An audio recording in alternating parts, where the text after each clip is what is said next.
Welcome back. As we earlier said, this segment will be knowing more about the role of technology in teaching youth behavior.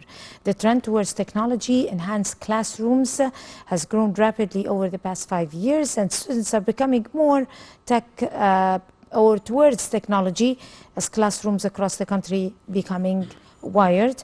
And of course, nobody better to talk about that but our very dear guest, Dr. Mostafa Ewees, is a professor of educational sociology and methodology researcher at Stanford University in California, the United States of America. And good morning, Dr. Ewees. Good morning, ma'am. Actually, the topic we're going to be discussing now is could be considered something new or an update to an earlier type of science that was established by your father and by some of your relatives to be able to empower and enforce the educational process between students. If you like to start with this. Well, let me start talking. First of all, thank you very much it's my honor to be one of your guests over here and for this channel. Just let me start to talk about briefing about, we're talking about the behavior. Sometimes we call it behaviorism. The behavior, it's something, it's very modulable so far, and it's very sensitive, because this is going to let the students or even the adults or the lower grades or even for the children to be opposing with other people and how they going to do kind of social interaction or the treatment. Because we have these days a very huge and a very high-tech technology. People, or not people, students or other, or even for the, we can talk about like people in starting between 6 years old until like 18, all right? Sometimes they're not using the technology in the right track. This first of all, and this is going to affect their behavior or their behaviorism. Sometimes, or the majority feel sorry, not in Egypt, around the world, abroad, all over here, they are not being so compatible because they feel technology, it's something entertainment. Okay, it's nice to be entertainment, but what kind of entertainment you're going to invest it? Okay, and at the same time, you know, technology, it's the other part, they like it very much, the gaming thing.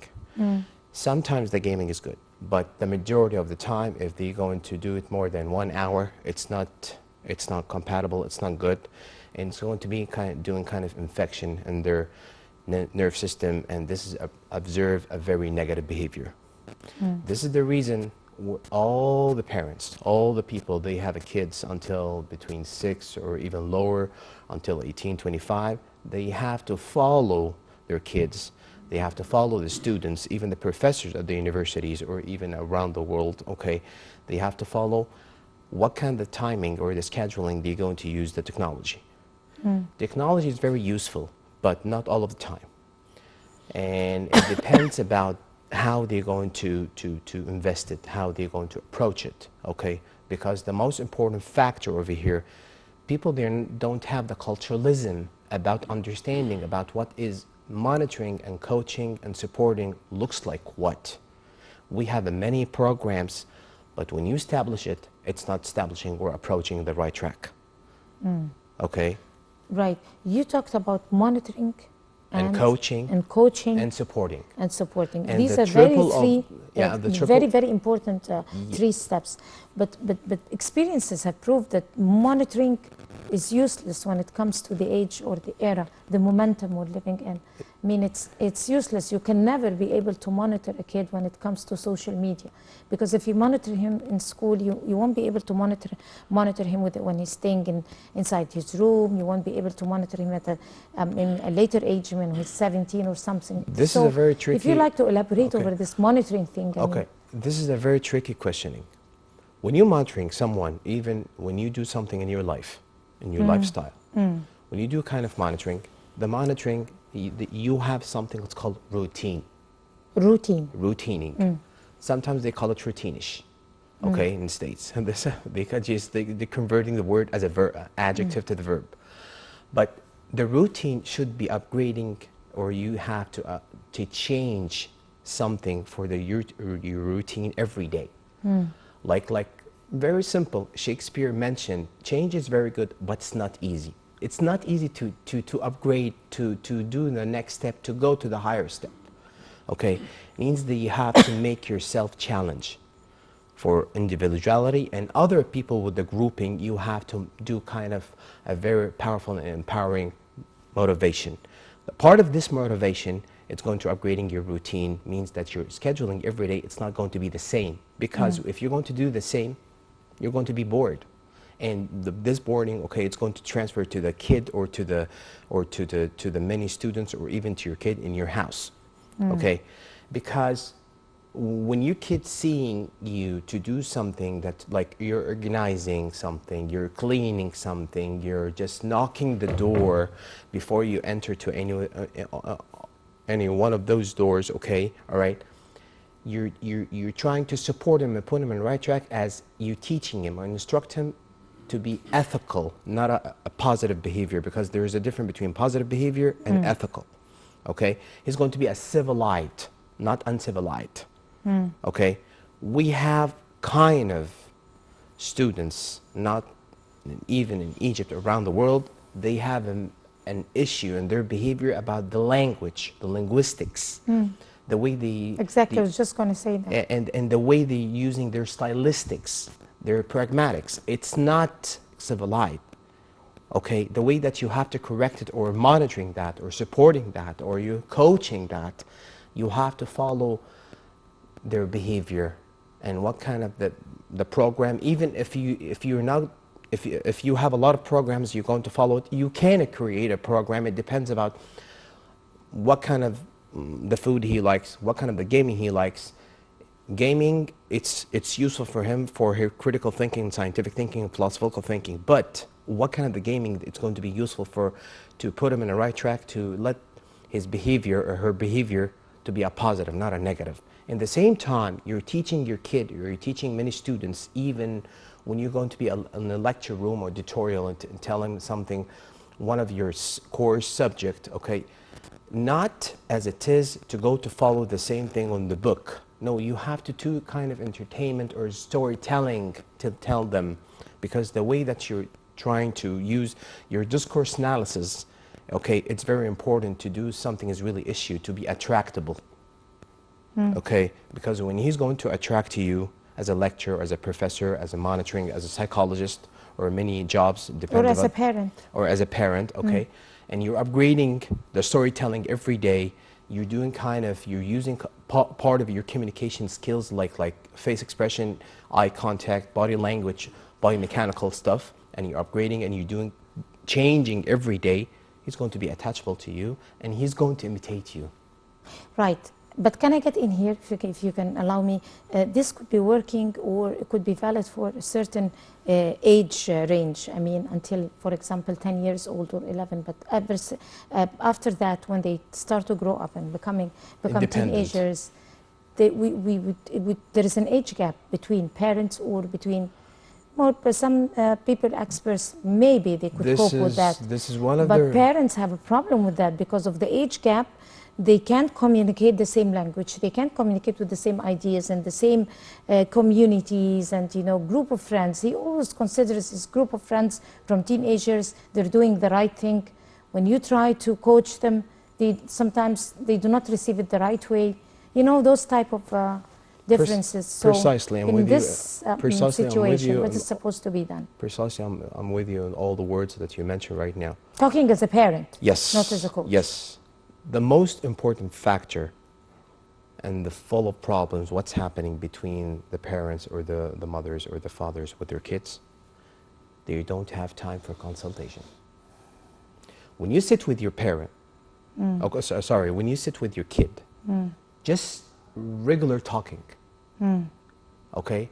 And you're talking, your discourse analysis, the words or your phrases, it's different between yesterday, today, tomorrow. Okay, he's going to see something is really changeable. The consultation, it's not enough because they don't have wasting time. They don't have time to not to waste their time with their kids, but they don't have time because they want to. They're really occupied the whole day. They're going to the work. They have an issue in the house. They want to do some blah blah blah stuff like that, scheduling that. You have to do kind of a very strict scheduling, even for adults, 16 years old, 18 years old, even university, because he's going to be independent. He got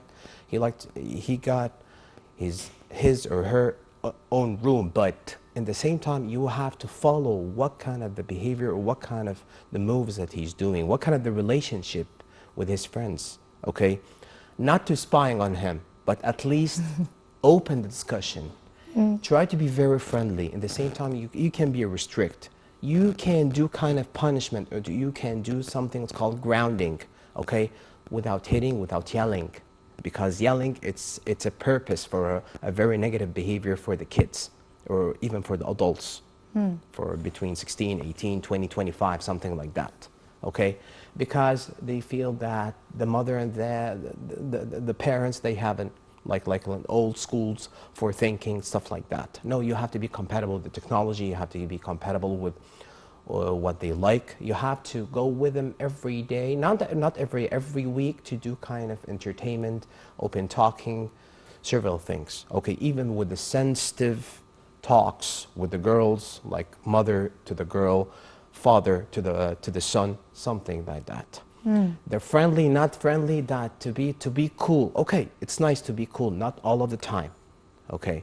One of the things I'm working on is right now, we are creating, or my company is creating a program to train and to give a workshop to the parents how they're going to treat their kids psychologically before academically, because if there's something wrong for academically, there's something wrong for psychologically. This is the reason, the psychological factor, it's really the most important iconical thing.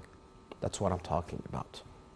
Exactly, but on the other hand, if you talked about the academia and the relation between the psychological state and the academic state, most of the kids or human beings at large, they learn different ways, different levels.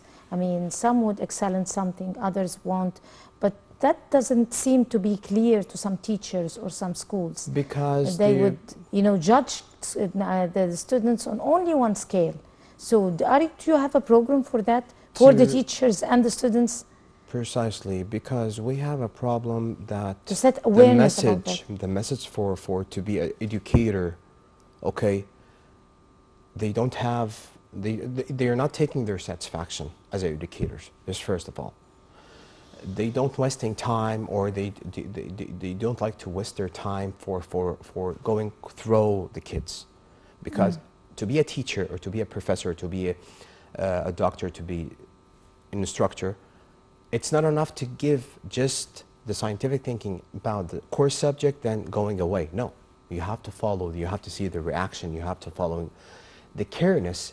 It's not taking as it is, like outside. I don't want to say comparative between United States, Australia, Egypt. No, we have a very iconical, and we have a lot of very qualified teachers, but they don't have the potential of teaching.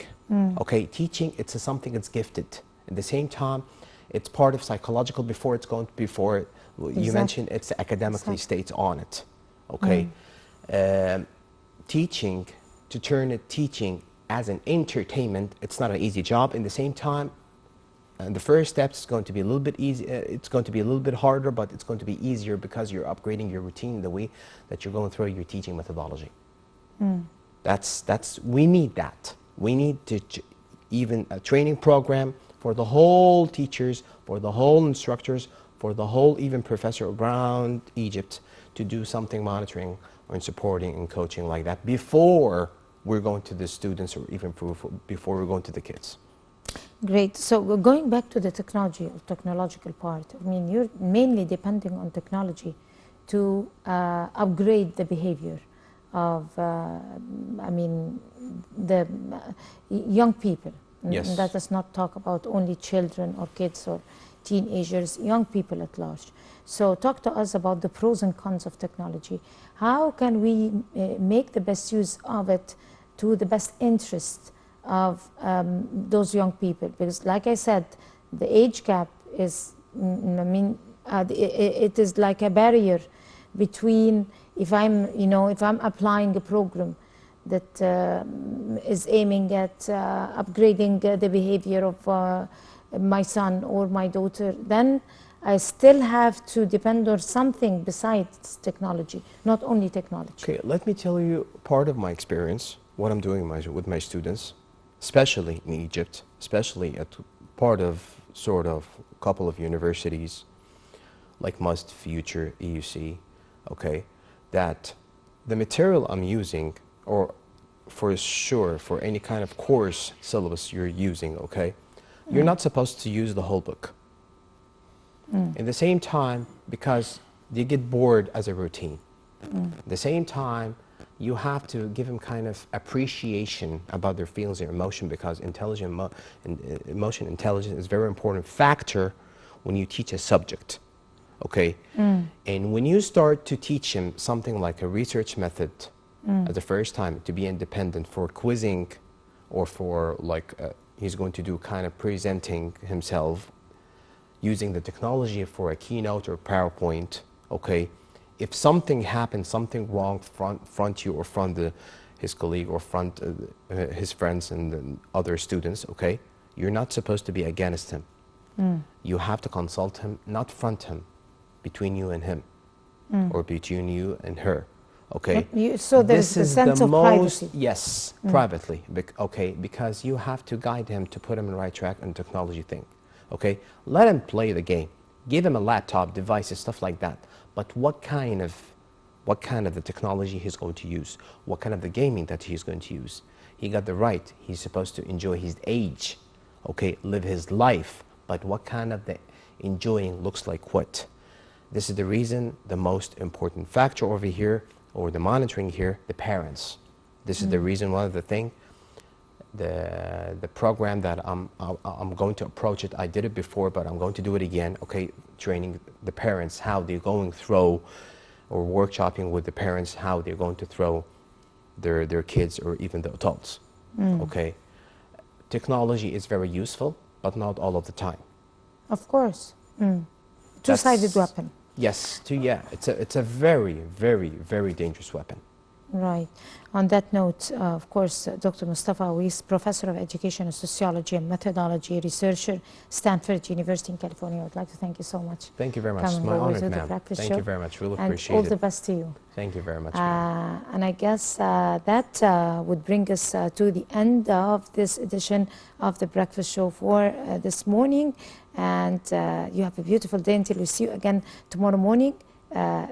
Make sure that you have fun today.